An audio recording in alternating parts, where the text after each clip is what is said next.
a glorious day on the island of Sodor. Villagers, children, even Sir Topham Hatt was excited. The circus was coming. The engines were thrilled. They loved the circus too. Percy loved the horses. James loved the clowns.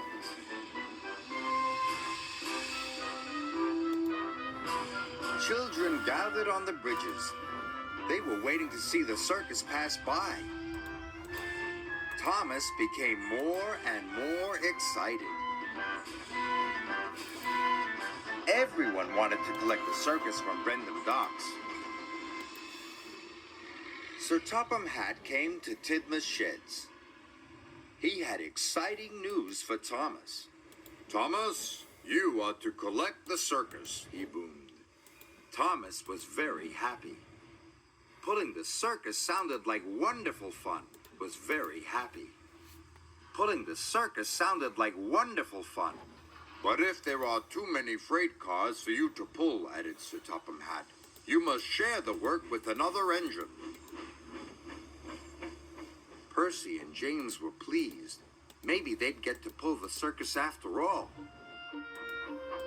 Thomas puffed over to Brendam Docks. Thomas steamed into the docks. Cranky was unloading the circus. Thomas was amazed. There were trailers and horse boxes, colorful costumes, coaches and flatbeds as far as the eye could see. Thomas was so excited his axles tingled. The acrobats and clowns climbed aboard Annie and Clarabel. Thomas buffered up to collect the coaches. "Do you want a wheel there, matey?" asked Salty cheerfully. "Do you want a wheel there, matey?" asked Salty cheerfully. Thomas remembered what Sir Topham Hatt had said about sharing the work. But the band started playing, and everybody was cheering. Thomas thought this was the most wonderful special delivery ever. Even though the train was very heavy, he didn't want to share it. "No, thank you, Salty," he gasped. "I can do it on my own." And Thomas took the biggest puff he could and slowly pulled away.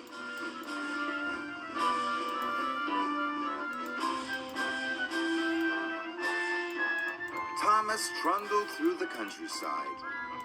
His pistons pumped and his traction rods rattled. But Thomas didn't notice. He was having far too much fun. Thomas puffed toward Marin Station. He had a wonderful surprise. Passengers and staff waved and cheered as he passed by. The band played on, and Thomas blew his whistle in time with the trumpet. Thomas felt very special. Pulling the circus was lots of fun. Pulling the circus was lots of fun.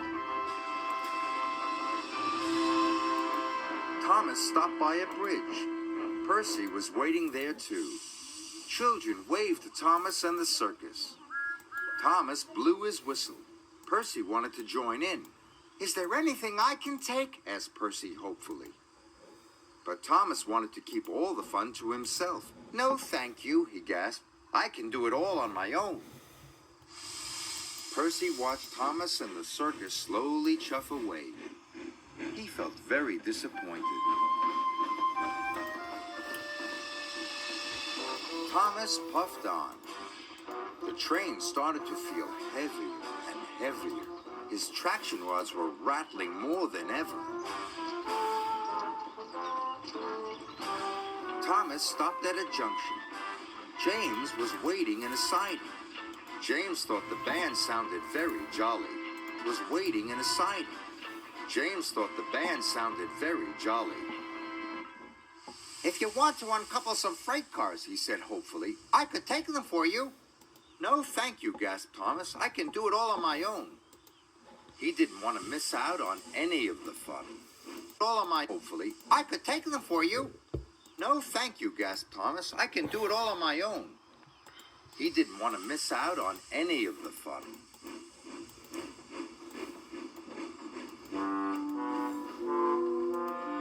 Thomas steamed on, but every huff and every chuff got harder and harder. Thomas passed through the next station, but he was almost out of puff. Thomas wasn't having fun anymore.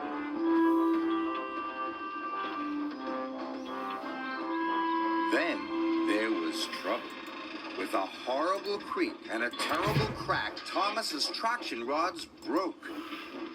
Thomas stopped with a jolt. Suddenly, it was very quiet. Thomas felt very sad. Thomas's driver telephoned for help. Even the performers practicing in the field didn't make Thomas feel better. Thomas wished he had shared the heavy load. Soon, Percy and James arrived. James brought new traction rods, and Percy brought hay for the horses. But Thomas still felt miserable. "I wish I'd shared the work with you," he said sadly. "Don't worry," puffed Percy. "We can all have fun now," said James cheerfully. And he was right. While Thomas's traction rods were replaced, they all enjoyed watching the circus performers practice. Then Thomas shared the freight cars. Percy took the horses. James took the performers. Then the band started playing. "This is fun," puffed Thomas.